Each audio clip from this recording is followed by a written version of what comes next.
Welcome to my channel. This is Chikiken here, and today we're going to be talking about the G Pro Superlight. There's nothing much more to be said, so let's just get started with what's inside the box. Well, you got warranty information and information about the mouse, a nice G sticker from Logitech, mouse grips for your G Pro Superlight, a nice little cloth pad to clean your mouse, a USB-A to micro USB cable,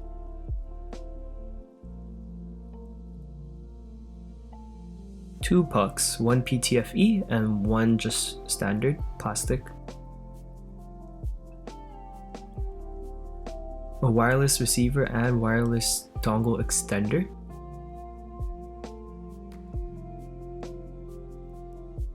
and your G Pro Superlight. Keep in mind that I will group multiple items into one section since they share very similar functions that make the mouse work when combined. I will also skip the warranty and mouse information, the sticker, and the cloth pad as I feel it is not necessary to include in this review. That being said, let's move on to the first section. So in the box you're given a USB-A to micro USB cable. The micro USB has this little trident connector on it, and USB-A is pretty basic. The cable is fairly mediocre for such an expensive price point. It is made out of rubber, which is inexcusable because I've seen many other brands include braided cables even with much cheaper price points. However, since this is a wireless mouse, I do understand why Logitech decided to go with rubber. The other con about this cable is its proprietary trident connector. It's micro USB, even though its competitors are moving on to USB-C.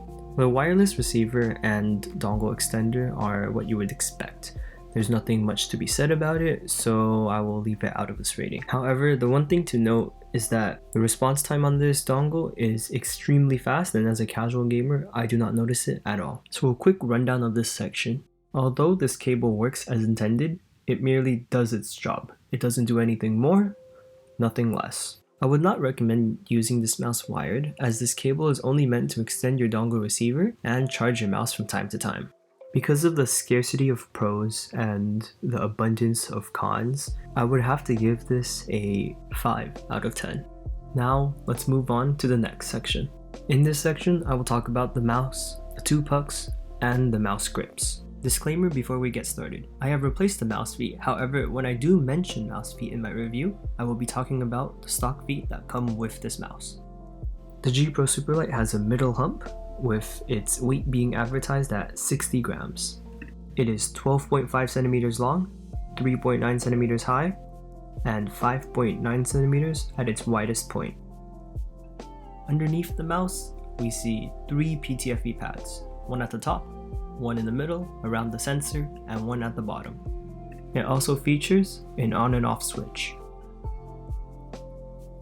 In the area where the puck is supposed to go, there is a slot for the USB wireless receiver to fit in for when you're traveling. Onto the pucks. One is a plastic puck which is supposed to fit right flush with the mouse just to cover the hole. And the other is a PTFE puck that fits flush with the mouse feet so that it gives you that extra glide for extra smoothness.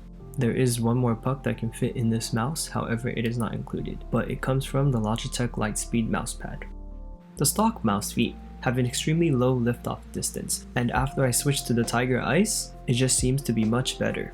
The mouse shape is extremely safe, and although it might take some time to get used to, it will most likely fit your hand. The G Pro Superlight has 5 programmable buttons, 2 main clicks, a middle click, and 2 side buttons. They have removed the DPI button in order to make this mouse weigh less. Logitech has reportedly used Omron 20mm in this Superlight. Hopefully because of this, Logitech has fixed the double clicking issue, and after 2 weeks of intense use, I personally have not experienced any. Logitech claims this mouse can support up to 70 hours of constant motion. I have not charged my mouse since I've purchased this over 2 weeks ago, and it is still going strong. Logitech uses their Hero sensor, which boasts a DPI range of 100 to 25,600. They also have a maximum polling rate of 1000. What does polling rate mean? Well, that's how much the mouse updates its position per second. Now, let's move on to some sound tests.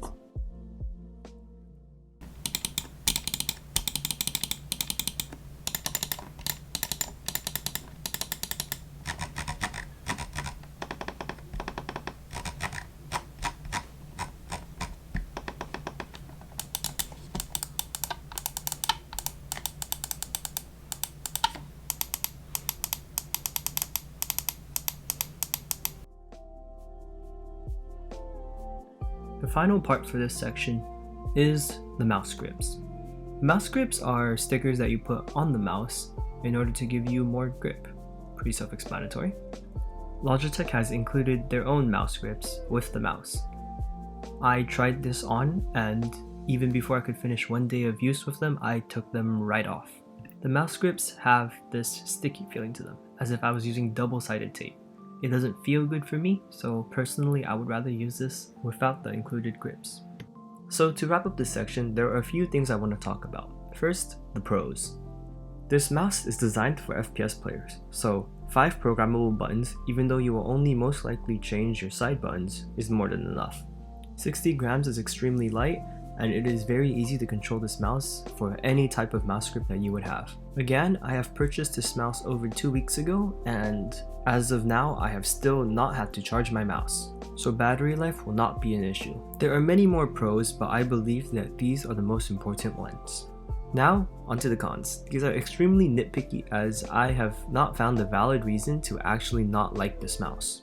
Okay, now these are very nitpicky, but I think these were the only cons that I have found with this mouse, and it is that the side buttons have both a lot of pre-travel and are very flush with the mouse body, so it's not too hard, but also kind of hard to press. It is extremely sad that Logitech has removed RGB from this mouse, as it is statistically proven that RGB increases your skill by a whopping 50%. Again, they are very nitpicky, but those are the only cons that I could find with this mouse.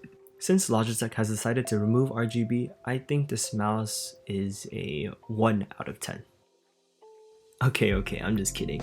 I think this mouse is a 9.5 out of 10.